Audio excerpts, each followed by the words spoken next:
ਪੰਜਾਬੀ ਪੜ੍ਹਨ ਵਾਲੇ ਸਾਰੇ ਹੀ ਵਿਦਿਆਰਥੀਆਂ ਨੂੰ ਮੇਰੇ ਵੱਲੋਂ ਪਿਆਰ ਭਰੀ ਸਤਿ ਸ੍ਰੀ ਅਕਾਲ।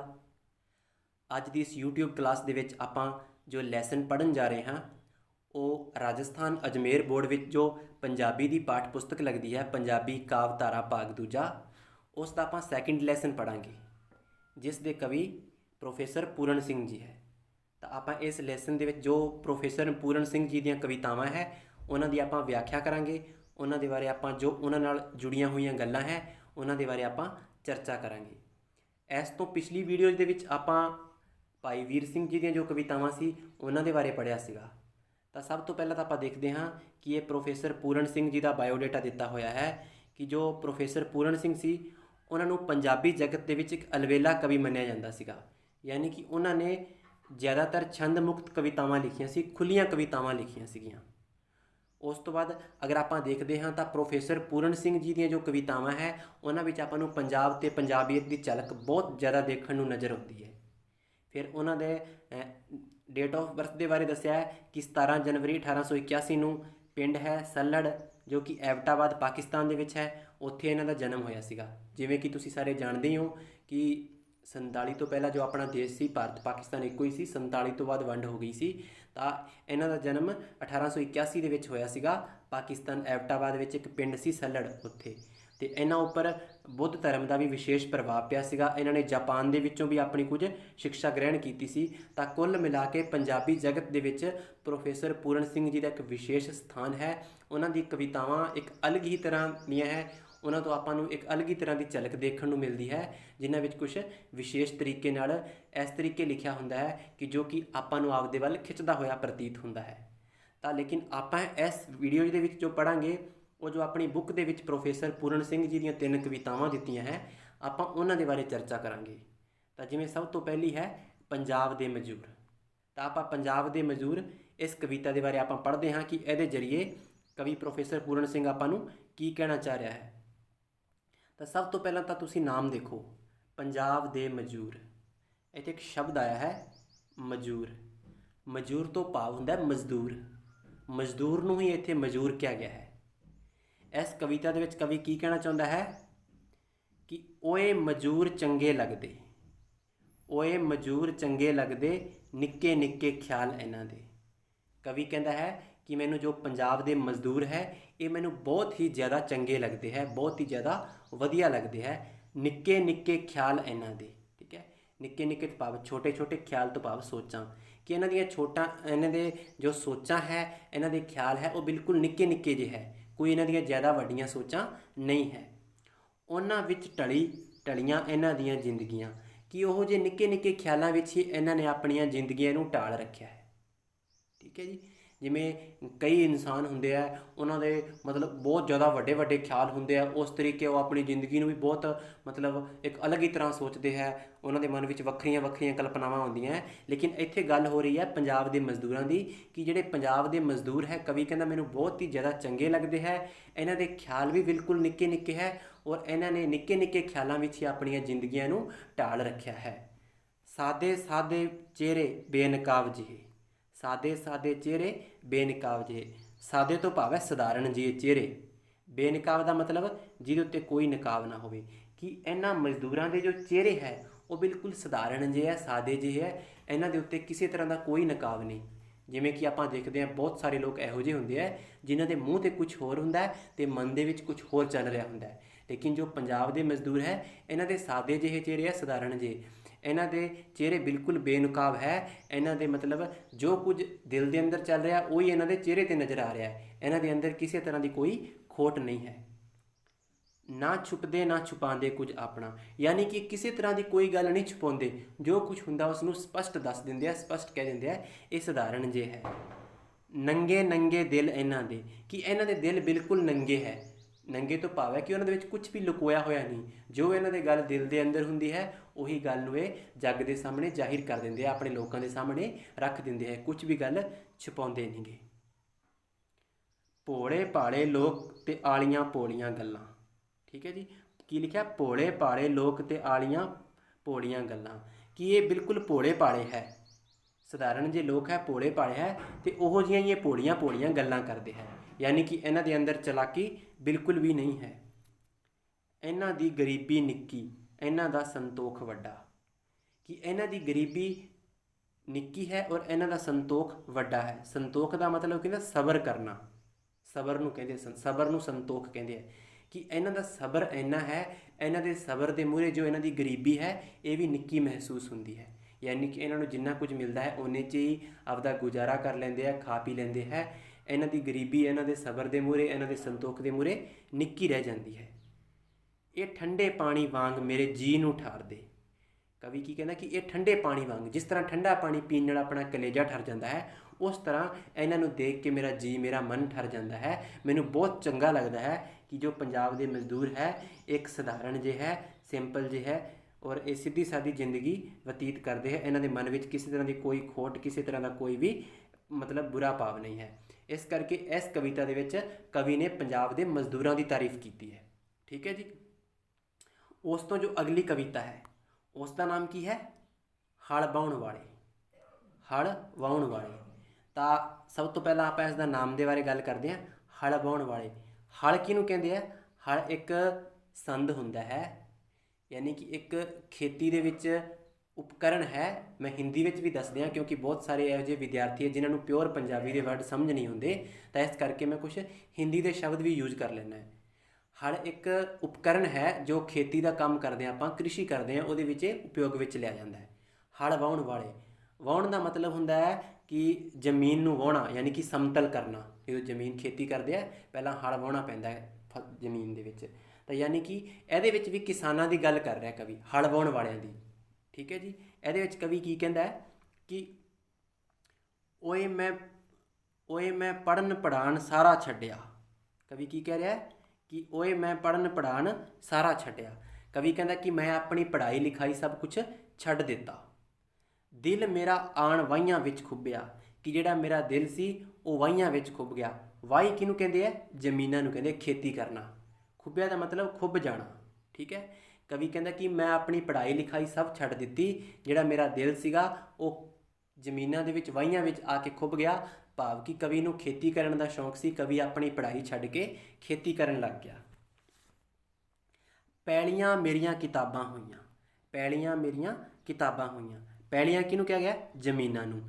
ਕਵੀ ਕਹਿੰਦਾ ਕਿ ਇਹ ਜ਼ਮੀਨਾਂ, ਇਹ ਫਸਲਾਂ ਹੀ ਮੇਰੀਆਂ ਕਿਤਾਬਾਂ ਬਣ ਗਈਆਂ।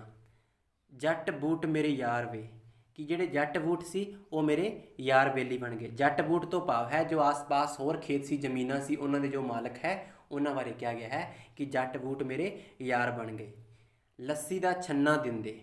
ਲੱਸੀ ਦਾ ਛੰਨਾ ਦਿੰਦੇ। ਲੱਸੀ ਤੁਸੀਂ ਸਾਰੇ ਜਾਣਦੇ ਹੀ ਹੋ। ਠੀਕ ਹੈ।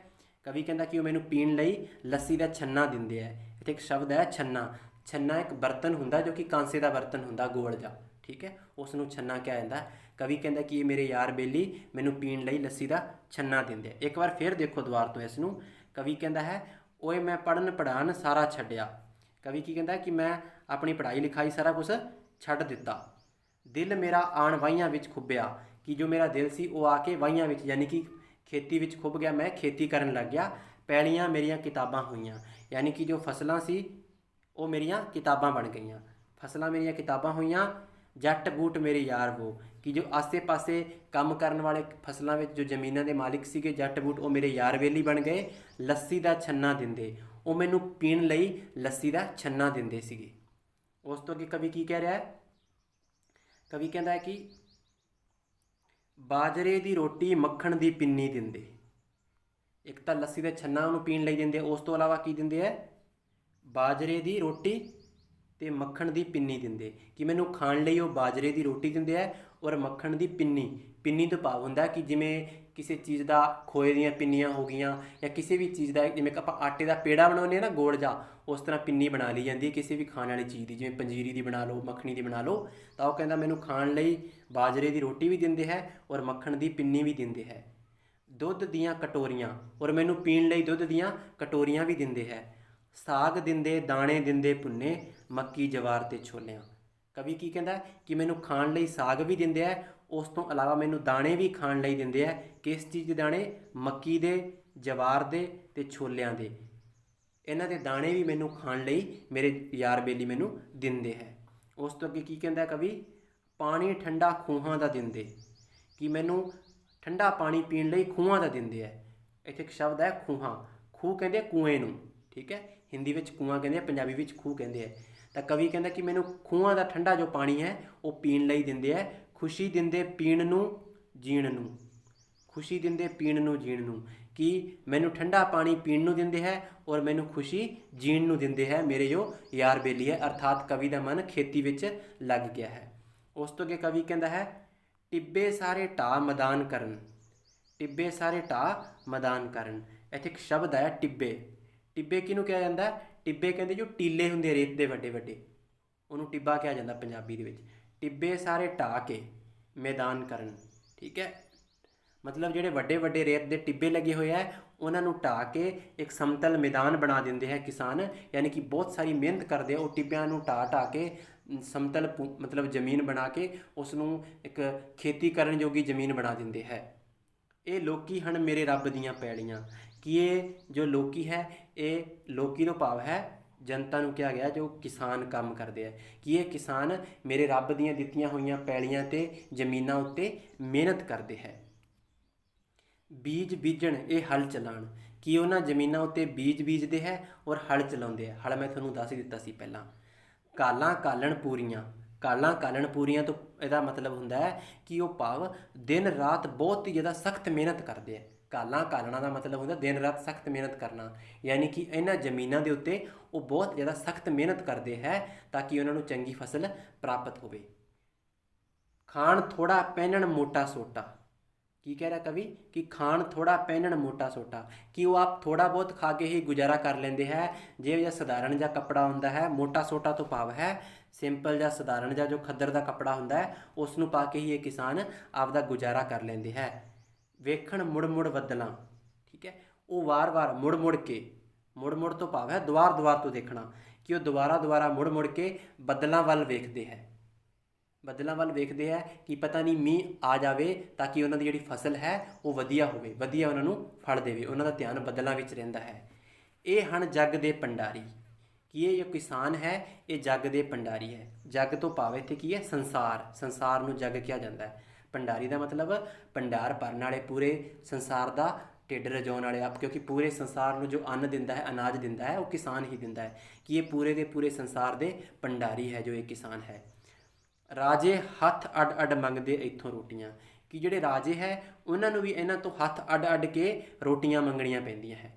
ਭਾਵ ਕਿ ਅਗਰ ਕਿਸਾਨ ਖੇਤਾਂ ਵਿੱਚ ਕੰਮ ਨਾ ਕਰੂਗਾ, ਅਨਾਜ ਨਾ ਉਗਾਊਗਾ, ਫਸਲ ਨਾ ਉਗਾਊਗਾ ਤਾਂ ਰਾਜੇ ਵੀ ਭੁੱਖੇ ਮਰ ਜਾਣਗੇ। ਰਾਜਿਆਂ ਨੂੰ ਵੀ ਹੱਥ ਅੱਡ ਕੇ ਇਹਨਾਂ ਕੋਲੋਂ ਰੋਟੀਆਂ ਮੰਗਣੀਆਂ ਪੈਂਦੀਆਂ। ਇਸ ਕਰਕੇ ਜੋ ਕਿਸਾਨ ਹੈ ਇਹਨਾਂ ਦੀ ਬਹੁਤ ਤਕੜੀ ਵੈਲਿਊ ਹੈ ਸਮਾਜ ਦੇ ਵਿੱਚ। ਇਹਨਾਂ ਨੂੰ ਆਪਾਂ ਨੂੰ ਇੱਕ ਵਿਸ਼ੇਸ਼ ਸਥਾਨ ਦੇਣਾ ਚਾਹੀਦਾ ਹੈ, ਕਿਉਂਕਿ ਕਿਸ ਤਰ੍ਹਾਂ ਦਿਨ ਰਾਤ ਮਿਹਨਤ ਕਰਕੇ ਫਸਲਾਂ ਬੀਜਦੇ ਹੈ ਔਰ ਉਹਨਾਂ ਤੋਂ ਜੋ ਆਪਾਂ ਨੂੰ ਫਲ ਪ੍ਰਾਪਤ ਹੁੰਦਾ ਹੈ, ਉਹਦੇ ਜ਼ਰੀਏ ਆਪਣਾ ਜੋ ਜੀਵਨ ਹੈ ਉਹ ਬਤੀਤ ਹੋ ਰਿਹਾ ਹੈ। ਤਾਂ ਇਸ ਕਵਿਤਾ ਦੇ ਵਿੱਚ ਵੀ ਜੋ ਪ੍ਰੋਫੈਸਰ ਪੂਰਨ ਸਿੰਘ ਦੀ ਇਹ ਕਵਿਤਾ ਸੀ ਹਲ ਵਾਹੁਣ ਵਾਲੇ, ਇਹਦੇ ਵਿੱਚ ਵੀ ਕਵੀ ਨੇ ਕਿਸਾਨੀ ਦੀ ਗੱਲ ਹੀ ਕੀਤੀ ਸੀ ਕਿ ਮੈਂ ਆਪਣੀ ਪੜ੍ਹਾਈ ਲਿਖਾਈ ਛੱਡ ਕੇ ਮੈਂ ਖੇਤੀ ਕਰਨ ਲੱਗ ਗਿਆ।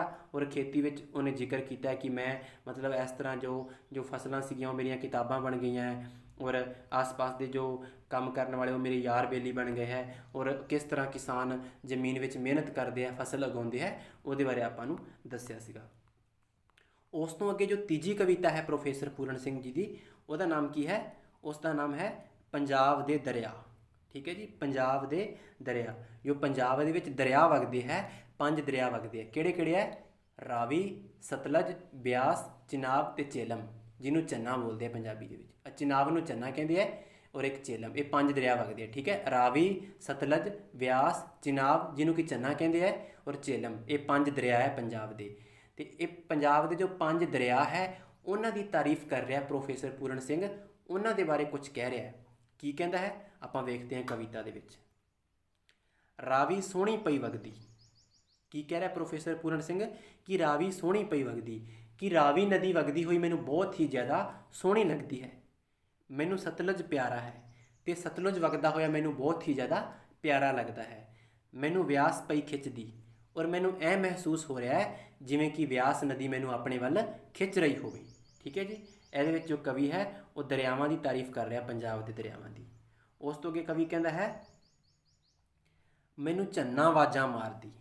ਚੰਨਾ ਤੋਂ ਭਾਵ ਜੋ ਚਿਨਾਬ ਨਦੀ ਹੈ, ਠੀਕ ਹੈ, ਉਹਨੂੰ ਪੰਜਾਬੀ 'ਚ ਚੰਨਾ ਕਿਹਾ ਜਾਂਦਾ ਹੈ। ਕਵੀ ਕਹਿੰਦਾ ਮੈਨੂੰ ਇਸ ਤਰ੍ਹਾਂ ਲੱਗਦਾ ਹੈ ਕਿ ਮੈਨੂੰ ਚੰਨਾ ਆਵਾਜ਼ਾਂ ਮਾਰ ਰਹੀ ਹੋਵੇ। ਚੰਨਾ ਨਦੀ ਦਾ ਨਾਮ ਹੈ, ਠੀਕ ਹੈ, ਜਿਹਨੂੰ ਚਿਨਾਬ ਕਹਿੰਦੇ ਹਿੰਦੀ ਵਿੱਚ। ਮੈਨੂੰ ਜੇਲਮ ਪਿਆਰ ਦਾ, ਔਰ ਇਸ ਤਰ੍ਹਾਂ ਲੱਗਦਾ ਹੈ ਕਿ ਜੇਲਮ ਦਰਿਆ ਮੈਨੂੰ ਪਿਆਰ ਕਰ ਰਿਹਾ ਹੋਵੇ। ਕਵੀ ਨੇ 5 ਦਰਿਆਵਾਂ ਦਾ ਜ਼ਿਕਰ ਕੀਤਾ ਹੈ। ਉਸ ਤੋਂ ਅੱਗੇ ਕਵੀ ਕੀ ਕਹਿੰਦਾ ਹੈ? ਅਟਕਦੀਆਂ ਲਹਿਰਾਂ ਦੀ ਠਾਠ ਮੇਰੇ ਬੂਹੇ 'ਤੇ ਵੱਜਦੀ, ਅਟਕਦੀਆਂ ਲਹਿਰਾਂ ਦੀ ਠਾਠ ਮੇਰੇ ਬੂਹੇ 'ਤੇ ਵੱਜਦੀ।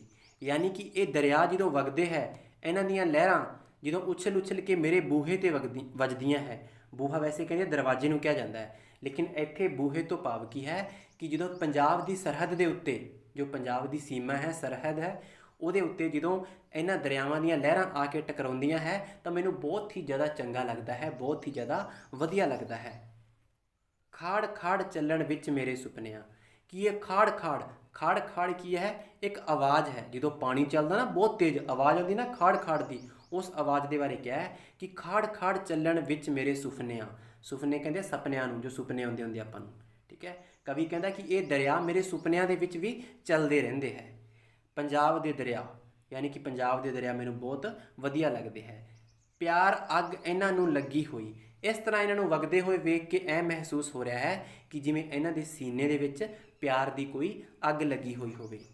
ਪਿਆਰਾ ਜਪ ਸਾਹਿਬ ਗਾਉਂਦੇ ਠੰਡੇ ਤੇ ਠਾਰ ਦੇ ਪਿਆਰ ਦੇ। ਕਵੀ ਕੀ ਕਹਿੰਦਾ? ਪਿਆਰਾ ਜਪ ਸਾਹਿਬ ਗਾਉਂਦੇ ਠੰਡੇ ਤੇ ਠਾਰ ਦੇ ਪਿਆਰ ਦੇ। ਇੱਥੇ ਇੱਕ ਦੋ ਸ਼ਬਦ ਹੈ ਜਪ ਸਾਹਿਬ। ਇਹ ਜਪ ਸਾਹਿਬ ਕੀ ਹੈ? ਜਪਜੀ ਸਾਹਿਬ ਸ਼੍ਰੀ ਗੁਰੂ ਨਾਨਕ ਦੇਵ ਜੀ ਦੀ ਰਚਨਾ ਹੈ, ਠੀਕ ਹੈ। ਜਪਜੀ ਸਾਹਿਬ ਆਪਾਂ ਸੁਬਾਹ ਸ਼ਾਮ ਪਾਠ ਵੀ ਕਰਦੇ ਹੁੰਦੇ ਹਾਂ, ਸਿੱਖ ਧਰਮ ਦੇ ਵਿੱਚ ਦੇਖਦੇ ਹਾਂ ਬਹੁਤ ਸਾਰੇ ਲੋਕ ਉਸ ਦਾ ਪਾਠ ਕਰਦੇ ਆ, ਗੁਰੂ ਘਰ ਵਿੱਚ ਵੀ ਕੀਤਾ ਜਾਂਦਾ ਹੈ। ਤਾਂ ਜਪਜੀ ਸਾਹਿਬ ਸ਼੍ਰੀ ਗੁਰੂ ਨਾਨਕ ਦੇਵ ਜੀ ਦੀ ਇੱਕ ਰਚਨਾ ਸੀ। ਕਵੀ ਕਹਿੰਦਾ ਹੈ ਕਿ ਮੈਨੂੰ ਇਹ ਮਹਿਸੂਸ ਹੁੰਦਾ ਹੈ ਕਿ ਜਿਵੇਂ ਇਹ ਚੱਲਦੇ ਹੋਏ ਜਪਜੀ ਸਾਹਿਬ ਦਾ ਪਾਠ ਕਰ ਰਹੇ ਹੋਣ, ਔਰ ਇਹ ਮੇਰੇ ਦਿਲ ਨੂੰ ਠੰਡੇ ਤੇ ਠਾਰਦੇ ਹੈ। ਮੈਨੂੰ ਬਹੁਤ ਹੀ ਜ਼ਿਆਦਾ ਵਧੀਆ ਲੱਗਦੇ ਹੈ ਪੰਜਾਬ ਦੇ ਦਰਿਆ, ਠੀਕ ਹੈ ਜੀ। ਤਾਂ ਇਸ ਕਵਿਤਾ ਦੇ ਵਿੱਚ ਜੋ ਕਵੀ ਨੇ ਗੱਲ ਕੀਤੀ ਸੀ, ਉਹ ਪੰਜਾਬ ਦੇ ਦਰਿਆਵਾਂ ਦੇ ਬਾਰੇ ਗੱਲ ਕੀਤੀ ਸੀ। ਜਿਵੇਂ ਆਪਾਂ ਪਹਿਲਾਂ ਦੇਖੀ ਸੀ ਕਵਿਤਾ ਪੰਜਾਬ ਦੇ ਮਜ਼ਦੂਰ, ਤਾਂ ਇਹਦੇ ਵਿੱਚ ਪੰਜਾਬ ਦੇ ਮਜ਼ਦੂਰਾਂ ਦੇ ਬਾਰੇ ਗੱਲ ਸੀ। ਉਸ ਤੋਂ ਬਾਅਦ ਆਪਾਂ ਪੜ੍ਹੀ ਹਲ ਵਾਹੁਣ ਵਾਲੇ, ਤਾਂ ਇਹਦੇ ਵਿੱਚ ਕਵੀ ਨੇ ਕਿਸਾਨਾਂ ਦੀ ਗੱਲ ਕੀਤੀ, ਖੇਤੀ ਕਰਨ ਵਾਲਿਆਂ ਦੀ, ਕਿ ਕਿਸ ਤਰ੍ਹਾਂ ਉਹਨੇ ਆਪਣੀ ਪੜ੍ਹਾਈ ਛੱਡ ਕੇ ਖੇਤੀ ਕਰਨ ਲੱਗ ਗਿਆ ਸੀ ਕਵੀ। ਉਸ ਤੋਂ ਅੱਗੇ ਪੰਜਾਬ ਦੇ ਦਰਿਆ ਵਿੱਚ ਕਵੀ ਨੇ ਗੱਲ ਕੀਤੀ ਸੀ ਪੰਜਾਬ ਦੇ ਦਰਿਆਵਾਂ ਦੀ, ਕਿ ਕਿਸ ਤਰ੍ਹਾਂ ਪੰਜਾਬ ਦੇ ਦਰਿਆ ਉਹਨਾਂ ਨੂੰ, ਕਵੀ ਨੂੰ ਚੰਗੇ ਲੱਗਦੇ ਹੈ, ਔਰ ਕਵੀ ਦਰਿਆਵਾਂ ਦੀ ਤਾਰੀਫ ਕਰ ਰਿਹਾ ਹੈ। ਉਸ ਤੋਂ ਅੱਗੇ ਦੇਖੋ ਇਸ ਦੇ ਅਭਿਆਸ ਪ੍ਰਸ਼ਨ, ਜੋ ਪ੍ਰਸ਼ਨ ਉੱਤਰ ਹੈ। ਪਹਿਲਾ ਪ੍ਰਸ਼ਨ ਕੀ ਹੈ ਕਿ ਹੇਠ ਲਿਖੇ ਕਿਸੇ ਇੱਕ ਕਾਵਿਬੰਧ ਦੀ ਪ੍ਰਸੰਗ ਸਹਿਤ ਵਿਆਖਿਆ ਕਰੋ। ਕਿਸੇ ਇੱਕ ਕਾਵਿਬੰਧ ਦੀ ਪ੍ਰਸੰਗ ਸਹਿਤ ਵਿਆਖਿਆ ਕਰਨੀ ਹੈ। ਦੋ ਦਿੱਤੇ ਹੋਏ ਹੈ, ਜਿਵੇਂ ਇੱਕ ਆ ਰਿਹਾ ਔਰ ਦੂਸਰਾ ਆ ਰਿਹਾ, ਕਿਸੇ ਇੱਕ ਦੀ ਕਰਨੀ ਪ੍ਰਸੰਗ ਸਹਿਤ ਵਿਆਖਿਆ। ਤਾਂ ਦੇਖੋ ਪ੍ਰਸੰਗ ਸਹਿਤ ਜਦੋਂ ਆਪਾਂ ਵਿਆਖਿਆ ਕਰਾਂਗੇ ਤਾਂ ਸਭ ਤੋਂ ਪਹਿਲਾਂ ਤਾਂ ਆਪਾਂ ਪ੍ਰਸੰਗ ਲਿਖਾਂਗੇ। ਪ੍ਰਸੰਗ ਲਿਖ ਕੇ ਉਹਨੂੰ ਅੰਡਰਲਾਈਨ ਕਰਕੇ ਹੇਠੋਂ ਉਸ ਤੋਂ ਅੱਗੇ ਪ੍ਰਸੰਗ ਲਿਖਣਾ ਸਟਾਰਟ ਕਰਾਂਗੇ। ਪ੍ਰਸੰਗ ਦੇ ਵਿੱਚ ਆਪਾਂ ਕੀ ਲਿਖਾਂਗੇ ਕਿ ਇਹ ਕਾਵ ਟੋਟਾ ਸਾਡੀ ਪੰਜਾਬੀ ਦੀ ਪਾਠ ਪੁਸਤਕ ਪੰਜਾਬੀ ਕਾਵ ਧਾਰਾ ਭਾਗ ਦੂਜਾ ਵਿੱਚੋਂ ਲਿਆ ਗਿਆ ਹੈ। ਇਸ ਕਵਿਤਾ ਦਾ ਕਵੀ ਪ੍ਰੋਫੈਸਰ ਪੂਰਨ ਸਿੰਘ ਹੈ, ਔਰ ਇਸ ਕਵਿਤਾ ਦੇ ਵਿੱਚ ਕਵੀ ਨੇ ਪੰਜਾਬ ਦੇ ਮਜ਼ਦੂਰਾਂ ਦੀ ਗੱਲ ਕੀਤੀ ਹੈ ਕਿ ਕਿਸ ਤਰ੍ਹਾਂ ਉਹ ਸਧਾਰਨ ਜਿਹੀ ਜ਼ਿੰਦਗੀ ਬਤੀਤ ਕਰਦੇ ਹੈ, ਕਿਸ ਤਰ੍ਹਾਂ ਉਹ ਕਵੀ ਨੂੰ ਚੰਗੇ ਲੱਗਦੇ ਹੈ। ਇਹ ਤਾਂ ਹੋ ਗਿਆ ਪ੍ਰਸੰਗ। ਔਰ ਇੱਕ ਗੱਲ ਯਾਦ ਰੱਖੋ, ਕਵੀ ਦਾ ਨਾਮ, ਕਿਤਾਬ ਦਾ ਨਾਮ ਅਤੇ ਕਵਿਤਾ ਦਾ ਨਾਮ ਕੋਮੇ ਦੇ ਵਿੱਚ ਬੰਦ ਕਰਨਾ ਹੈ, ਠੀਕ ਹੈ ਜੀ। ਪ੍ਰਸੰਗ ਵਿੱਚ ਆਪਾਂ ਕੀ ਲਿਖਾਂਗੇ ਕਿ ਇਹ ਕਾਵ ਟੋਟਾ ਸਾਡੀ ਪੰਜਾਬੀ ਦੀ ਪਾਠ ਪੁਸਤਕ ਪੰਜਾਬੀ ਕਾਵ ਧਾਰਾ ਭਾਗ ਦੂਜਾ, ਇਹ ਪਾਠ ਪੁਸਤਕ ਦਾ ਨਾਮ ਹੈ, ਇਹਨੂੰ ਕੋਮੇ ਵਿੱਚ ਬੰਦ ਕਰ ਦਿਆਂਗੇ, ਵਿੱਚੋਂ ਲਿਆ ਗਿਆ ਹੈ। ਇਸ ਦੇ ਕਵੀ ਪ੍ਰੋਫੈਸਰ ਪੂਰਨ ਸਿੰਘ ਹੈ, ਪੂਰਨ ਸਿੰਘ ਦਾ ਨਾਮ ਕੋਮੇ ਵਿੱਚ ਬੰਦ ਕਰ ਦਿਆਂਗੇ। ਇਸ ਕਵਿਤਾ ਦਾ ਨਾਮ ਪੰਜਾਬ ਦੇ ਮਜ਼ਦੂਰ ਹੈ, ਕਵਿਤਾ ਦਾ ਨਾਮ ਵੀ ਕੋਮੇ ਵਿੱਚ ਬੰਦ ਕਰ ਦਿਆਂਗੇ। ਉਸ ਤੋਂ ਅੱਗੇ ਫਿਰ ਆਪਾਂ ਉਸ ਦੀ ਵਿਆਖਿਆ ਕਰਾਂਗੇ। ਤਾਂ ਵਿਆਖਿਆ ਜਿਵੇਂ ਮੈਂ ਤੁਹਾਨੂੰ ਸਾਰੀ ਕਰਵਾਈ ਹੋਈ ਹੈ, ਇਸ ਪੈਰੇ ਦੀ ਵਿਆਖਿਆ ਕੀ ਹੋਗੀ? ਕਵੀ ਕਹਿੰਦਾ ਕਿ ਪੰਜਾਬ ਦੇ ਮਜ਼ਦੂਰ ਮੈਨੂੰ ਚੰਗੇ ਲੱਗਦੇ, ਇਹਨਾਂ ਦੇ ਖਿਆਲ ਨਿੱਕੇ ਨਿੱਕੇ ਹੈ, ਇਹਨਾਂ ਦੀਆਂ ਸੋਚਾਂ ਨਿੱਕੀਆਂ ਨਿੱਕੀਆਂ ਹੈ, ਔਰ ਉਸ ਤਰ੍ਹਾਂ ਹੀ ਇਹਨਾਂ ਨੇ ਆਪਣੀਆਂ ਜ਼ਿੰਦਗੀਆਂ ਢਾਲ ਰੱਖੀਆਂ ਹੈ। ਇਹਨਾਂ ਦੇ ਚਿਹਰੇ ਬਿਲਕੁਲ ਸਾਦੇ ਹੈ, ਸਿੰਪਲ ਜਿਹੇ ਹੈ, ਇਹ ਕੁਝ ਵੀ ਛੁਪਾਉਂਦੇ ਨਹੀਂ, ਜੋ ਕੁਝ ਇਹਨਾਂ ਦੇ ਦਿਲ ਦੇ ਅੰਦਰ ਹੁੰਦਾ ਹੈ ਉਹੀ ਇਹਨਾਂ ਦੇ ਚਿਹਰੇ 'ਤੇ ਨਜ਼ਰ ਆਉਂਦਾ, ਇਸ ਕਰਕੇ ਮੈਨੂੰ ਬਹੁਤ ਚੰਗੇ ਲੱਗਦੇ ਹੈ। ਤਾਂ ਆਹ ਸੀ ਇਸ ਦੀ ਵਿਆਖਿਆ, ਠੀਕ ਹੈ। ਵਿਆਖਿਆ ਮੈਂ ਸਾਰਿਆਂ ਦੀ ਕਰਵਾਈ ਹੋਈ ਹੈ, ਇਹਨਾਂ ਕਵਿਤਾ ਇਹਨਾਂ ਪੈਰਿਆਂ ਦੀ, ਤੁਸੀਂ ਵਿਆਖਿਆ ਪਿੱਛੇ ਦੇਖ ਸਕਦੇ ਹੋ। ਉਸ ਤੋਂ ਅੱਗੇ ਕੀ ਹੈ? ਪ੍ਰਸ਼ਨ ਦੇਖੋ, ਦੂਸਰਾ ਪ੍ਰਸ਼ਨ ਕੀ ਆ ਰਿਹਾ ਇਹਦੇ ਵਿੱਚ? ਦੂਸਰਾ ਪ੍ਰਸ਼ਨ ਹੈ ਪੰਜਾਬ ਦੇ ਦਰਿਆ ਕਵਿਤਾ ਦਾ ਸਾਰ ਆਪਣੇ ਸ਼ਬਦਾਂ ਵਿੱਚ ਲਿਖੋ। ਦੇਖੋ ਦੋ ਤਰ੍ਹਾਂ ਦਾ ਪ੍ਰਸ਼ਨ ਆ ਜਾਂਦਾ ਹੈ। ਕਈ ਵਾਰ ਤਾਂ ਹੁੰਦਾ ਪੰਜਾਬ ਦੇ ਦਰਿਆ ਕਵਿਤਾ ਦਾ ਸਾਰ ਲਿਖੋ, ਕਈ ਵਾਰ ਹੁੰਦਾ ਕੇਂਦਰੀ ਭਾਵ ਲਿਖੋ। ਜਦੋਂ ਆ ਜੇ ਕੇਂਦਰੀ ਭਾਵ ਫਿਰ ਤਾਂ ਤੁਸੀਂ ਸ਼ੋਰਟ ਦੇ ਵਿੱਚ ਲਿਖਣਾ ਹੈ, 5-6 ਲਾਈਨਾਂ ਵਿੱਚ ਲਿਖ ਦੇਣਾ। ਹੁਣ ਇੱਥੇ ਆ ਗਿਆ ਪੰਜਾਬ ਦੇ ਦਰਿਆ ਕਵਿਤਾ ਦਾ ਸਾਰ ਆਪਣੇ ਸ਼ਬਦਾਂ ਵਿੱਚ ਲਿਖੋ। ਤਾਂ ਸਾਰ ਦਾ ਭਾਵ ਹੈ ਉਹ ਸਾਰੀ ਕਵਿਤਾ ਦੀ ਵਿਆਖਿਆ ਸਿੱਧੀ ਉਤਾਰ ਦਿਓ ਤੁਸੀਂ, ਠੀਕ ਹੈ, ਬਿਨਾਂ ਪ੍ਰਸੰਗ ਕੀਤੇ ਸਿੱਧੀ ਵਿਆਖਿਆ ਉਤਾਰ ਦਿਓ। ਕਵੀ ਕਹਿੰਦਾ ਕਿ ਪੰਜਾਬ ਦੇ ਵਿੱਚ ਜਿਹੜੇ ਆ 5 ਦਰਿਆ ਵਗਦੇ ਆ ਮੈਨੂੰ ਚੰਗੇ ਲੱਗਦੇ ਆ, ਰਾਵੀ ਮੈਨੂੰ ਪਿਆਰ ਕਰਦੀ ਹੈ, ਸਤਲੁਜ ਮੈਨੂੰ ਆਵਾਜ਼ਾਂ ਮਾਰ ਰਿਹਾ ਹੈ। ਜੋ ਵੀ ਸਾਰੀ ਵਿਆਖਿਆ ਮੈਂ ਪਿੱਛੇ ਕਰਵਾਈ ਹੈ ਉਹ ਸਾਰੀ ਦੀ ਸਾਰੀ ਉਤਾਰ ਦਿਓ। ਸਾਰ ਦਾ ਭਾਵ ਹੁੰਦਾ ਸਾਰੀ ਵਿਆਖਿਆ ਉਤਾਰਨਾ। ਉਸ ਤੋਂ ਬਾਅਦ ਹੈ ਦੂਜਾ ਪ੍ਰਸ਼ਨ, ਪੰਜਾਬ ਦੇ ਮਜ਼ਦੂਰ ਕਵਿਤਾ ਮਜ਼ਦੂਰਾਂ ਦੇ ਕਿਹੜੇ ਗੁਣਾਂ ਦਾ ਜ਼ਿਕਰ ਕਰਦੀ ਹੈ? ਕਿਹੜੇ ਗੁਣਾਂ ਦਾ ਜ਼ਿਕਰ ਕਰਦੀ ਹੈ? ਕਿ ਜਿਹੜੇ ਪੰਜਾਬ ਦੇ ਮਜ਼ਦੂਰ ਹੈ ਉਹ ਇੱਕ ਸਧਾਰਨ ਜਿਹੀ ਜ਼ਿੰਦਗੀ ਬਤੀਤ ਕਰਦੇ ਹੈ, ਉਹ ਦਿਨ ਰਾਤ ਮਿਹਨਤ ਕਰਦੇ, ਉਹ ਭੋਲੇ ਭਾਲੇ ਹੈ, ਉਹਨਾਂ ਦੇ ਚਿਹਰੇ ਬਿਲਕੁਲ ਬੇਨਕਾਬ ਹੈ, ਉਹ ਆਪਣੇ ਦਿਲ ਦੇ ਵਿੱਚ ਕੋਈ ਗੱਲ ਛੁਪਾਉਂਦੇ ਨਹੀਂ, ਜੋ ਗੱਲ ਉਹਨਾਂ ਦੇ ਦਿਲ ਦੇ ਅੰਦਰ ਹੁੰਦੀ ਹੈ ਉਹੀ ਗੱਲ ਉਹਨਾਂ ਦੇ ਚਿਹਰੇ 'ਤੇ ਹੁੰਦੀ ਹੈ। ਇਹ ਦਿਨ ਰਾਤ ਮਿਹਨਤ ਕਰਦੇ ਔਰ ਕਵੀ ਨੂੰ ਬਹੁਤ ਜ਼ਿਆਦਾ ਚੰਗੇ ਲੱਗਦੇ ਹੈ, ਤਾਂ ਉਹਨਾਂ ਦੇ ਇਹ ਗੁਣਾਂ ਦੀ ਜ਼ਿਕਰ ਆਇਆ ਹੈ ਇਸ ਕਵਿਤਾ ਦੇ ਵਿੱਚ। ਚੌਥਾ ਪ੍ਰਸ਼ਨ ਕੀ ਹੈ? ਹਲ ਵਾਹੁਣ ਵਾਲੇ ਕਵਿਤਾ ਰਾਹੀਂ ਕਵੀ ਕੀ ਦੱਸਣਾ ਚਾਹੁੰਦਾ ਹੈ, ਬਿਆਨ ਕਰੋ। ਹਲ ਵਾਹੁਣ ਵਾਲੇ ਕਵਿਤਾ ਰਾਹੀਂ ਕਵੀ ਇਹ ਦੱਸਣਾ ਚਾਹੁੰਦਾ ਹੈ ਕਿ ਜਿਹੜੇ ਕਿਸਾਨ ਹੈ, ਕਿਉਂਕਿ ਕਵੀ ਇਹਦੇ ਵਿੱਚ ਆਪਣੀ ਪੜ੍ਹਾਈ ਲਿਖਾਈ ਛੱਡ ਕੇ ਕਿਸਾਨੀ ਕਰਨ ਲੱਗ ਜਾਂਦਾ ਹੈ, ਕਿ ਜੋ ਕਿਸਾਨ ਹੈ ਉਹ ਜੱਗ ਦੇ ਭੰਡਾਰੀ ਹੈ, ਉਹ ਦਿਨ ਰਾਤ ਮਿਹਨਤ ਕਰਕੇ ਫਸਲਾਂ ਉਗਾਉਂਦੇ ਹੈ, ਅੰਨ ਉਗਾਉਂਦੇ ਹੈ, ਫਿਰ ਹੀ ਆਪਣਾ ਪੂਰੇ ਸੰਸਾਰ ਦਾ ਢਿੱਡ ਭਰਦਾ ਹੈ। ਅਗਰ ਜੋ ਫਸਲਾਂ ਉਗਾਉਣਾ ਬੰਦ ਕਰ ਜਾਣ, ਮਿਹਨਤ ਕਰਨਾ ਬੰਦ ਕਰ ਜਾਣ, ਤਾਂ ਆਪਣੀ ਜ਼ਿੰਦਗੀ ਜਿਉਣਾ ਆਪਾਂ ਨੂੰ ਬਹੁਤ ਔਖਾ ਹੋ ਜੂ। ਕਿਸਾਨਾਂ ਦੇ ਗੁਣਾਂ ਦੀ ਤਾਰੀਫ ਕੀਤੀ ਹੈ ਕਿ ਕਿਸ ਤਰ੍ਹਾਂ ਉਹ ਉਸ ਨੂੰ ਉਹਦੇ ਯਾਰ ਬੇਲੀ ਬਣ ਕੇ ਉਸ ਨੂੰ ਪੀਣ ਲਈ ਲੱਸੀ ਦਿੰਦੇ ਹੈ, ਪਾਣੀ ਦਿੰਦੇ ਹੈ, ਔਰ ਮਤਲਬ ਮੱਖਣ ਦੀ ਪਿੰਨੀ ਦਿੰਦੇ ਹੈ, ਔਰ ਕਿਸ ਤਰ੍ਹਾਂ ਉਹ ਮਿਹਨਤ ਕਰਕੇ ਟਿੱਬਿਆਂ ਨੂੰ ਢਾਹ ਕੇ ਜ਼ਮੀਨਾਂ ਬਰੋਬਰ ਕਰ ਦਿੰਦੇ ਹੈ, ਔਰ ਦਿਨ ਰਾਤ ਉਹ ਮਿਹਨਤ ਕਰਦੇ ਹੈ। ਠੀਕ ਹੈ ਜੀ। ਉਸ ਤੋਂ ਅੱਗੇ ਪੰਜਵਾਂ ਪ੍ਰਸ਼ਨ, ਪੰਜਾਬ ਦੇ ਦਰਿਆਵਾਂ ਦੀ ਕੀ ਸਿਫਤ ਹੈ? ਪੰਜਾਬ ਦੇ ਦਰਿਆ ਕਵਿਤਾ ਦੇ ਆਧਾਰ 'ਤੇ ਬਿਆਨ ਕਰੋ ਕਿ ਪੰਜਾਬ ਦੇ ਦਰਿਆਵਾਂ ਦੀ ਕੀ ਸਿਫਤ ਕੀਤੀ ਗਈ ਹੈ, ਕੀ ਵਡਿਆਈ ਕੀਤੀ ਗਈ ਹੈ। ਤਾਂ ਕਵੀ ਇਹ ਕਹਿ ਰਿਹਾ ਪੰਜਾਬ ਦੇ ਦਰਿਆ ਦੇ ਵਿੱਚ, ਪ੍ਰੋਫੈਸਰ ਪੂਰਨ ਸਿੰਘ, ਕਿ ਪੰਜਾਬ ਦੇ ਦਰਿਆ ਮੈਨੂੰ ਬਹੁਤ ਚੰਗੇ ਲੱਗਦੇ ਹੈ ਔਰ ਇਹ ਮੇਰੇ ਦਿਲ ਨੂੰ ਠੰਡੇ ਪਾਣੀ ਵਾਂਗ ਠਾਰਦੇ ਹੈ। ਜਦੋਂ ਇਹਨਾਂ ਦੀਆਂ ਲਹਿਰਾਂ ਮੇਰੇ ਬੂਹੇ 'ਤੇ ਆ ਕੇ ਵੱਜਦੀਆਂ, ਅਰਥਾਤ ਪੰਜਾਬ ਦੀ ਸਰਹੱਦ 'ਤੇ, ਤਾਂ ਮੈਨੂੰ ਬਹੁਤ ਚੰਗਾ ਲੱਗਦਾ ਹੈ। ਇਹ ਮੇਰੇ ਸੁਪਨਿਆਂ ਵਿੱਚ ਵੀ ਚੱਲਦੇ ਰਹਿੰਦੇ ਹੈ ਔਰ ਮੈਨੂੰ ਇਸ ਤਰ੍ਹਾਂ ਮਹਿਸੂਸ ਹੁੰਦਾ ਕਿ ਕੋਈ ਮੈਨੂੰ ਪਿਆਰ ਕਰ ਰਿਹਾ ਹੈ, ਕੋਈ ਮੈਨੂੰ ਆਪਣੇ ਵੱਲ ਖਿੱਚ ਰਿਹਾ ਹੈ ਔਰ ਇਹ ਜਪਜੀ ਸਾਹਿਬ ਦਾ ਪਾਠ ਕਰਦੇ ਹੋਏ ਵਗ ਰਹੇ ਹੈ। ਇਹ ਮੈਨੂੰ ਬਹੁਤ ਜ਼ਿਆਦਾ ਚੰਗੇ ਲੱਗਦੇ ਹੈ। ਤਾਂ ਆਹ ਸੀਗੇ ਇਸ ਦੇ ਪ੍ਰਸ਼ਨ ਉੱਤਰ। ਉਮੀਦ ਕਰਦਾ ਕਿ ਤੁਹਾਨੂੰ ਮੇਰੀ ਇਹ ਕਲਾਸ ਚੰਗੀ ਲੱਗੂਗੀ। ਅਗਰ ਮੇਰੀ ਕਲਾਸ ਚੰਗੀ ਲੱਗੇ ਤਾਂ ਇਸ ਨੂੰ ਲਾਈਕ ਕਰਿਓ, ਮੇਰੇ ਚੈਨਲ ਨੂੰ ਸਬਸਕ੍ਰਾਈਬ ਕਰਿਓ ਔਰ ਕਲਾਸ ਨੂੰ ਵੀ ਅੱਗੇ ਸ਼ੇਅਰ ਕਰਿਓ, ਤਾਂ ਕਿ ਪੰਜਾਬੀ ਪੜ੍ਹਨ ਵਾਲੇ ਹੋਰ ਵਿਦਿਆਰਥੀਆਂ ਦਾ ਵੀ ਫਾਇਦਾ ਹੋ ਸਕੇ। ਅਗਰ ਮੇਰੇ ਬੋਲਣ ਦੇ ਵਿੱਚ ਜਾਂ ਮੇਰੇ ਸਮਝਾਉਣ ਦੇ ਵਿੱਚ ਕਿਸੇ ਤਰ੍ਹਾਂ ਦੀ ਕੋਈ ਗਲਤੀ ਹੋ ਗਈ ਹੋਵੇ ਤਾਂ ਤੁਸੀਂ ਕਮੈਂਟ ਬਾਕਸ ਦੇ ਜ਼ਰੀਏ ਦੱਸ ਦਿਓ, ਉਹਨੂੰ ਅੱਗੇ ਤੋਂ ਸੁਧਾਰਨ ਦੀ ਪੂਰੀ ਕੋਸ਼ਿਸ਼ ਕੀਤੀ ਜਾਊਗੀ। ਬਚੇ ਹੋਏ ਬਾਕੀ ਜਿੰਨੇ ਲੈਸਨ ਹੈ ਹੌਲੀ ਹੌਲੀ ਇੱਕ ਇੱਕ ਦੋ ਦੋ ਕਰਕੇ ਮੈਂ ਉਹਨਾਂ ਦੀ ਵੀਡੀਓਜ਼ ਵੀ ਅਪਲੋਡ ਕਰਦਾ ਰਹੂੰਗਾ। ਕਈ ਲੈਸਨ ਇਹੋ ਜਿਹੇ ਹੈ ਜਿਹੜੇ ਕਿ ਵੱਡੇ ਹੁੰਦੇ ਹੈ, ਉਹਨਾਂ ਦੀ ਵੀਡੀਓਜ਼ ਮੈਂ 2 ਪਾਰਟਾਂ 'ਚ ਡਿਵਾਈਡ ਕਰਕੇ ਅਪਲੋਡ ਕਰ ਦਿੰਦਾ ਹੈ। ਠੀਕ ਹੈ ਜੀ। ਮਿਲਦੇ ਹਾਂ ਆਪਾਂ ਅਗਲੀ ਵੀਡੀਓ ਦੇ ਵਿੱਚ। ਉਦੋਂ ਤੱਕ ਲਈ ਧੰਨਵਾਦ।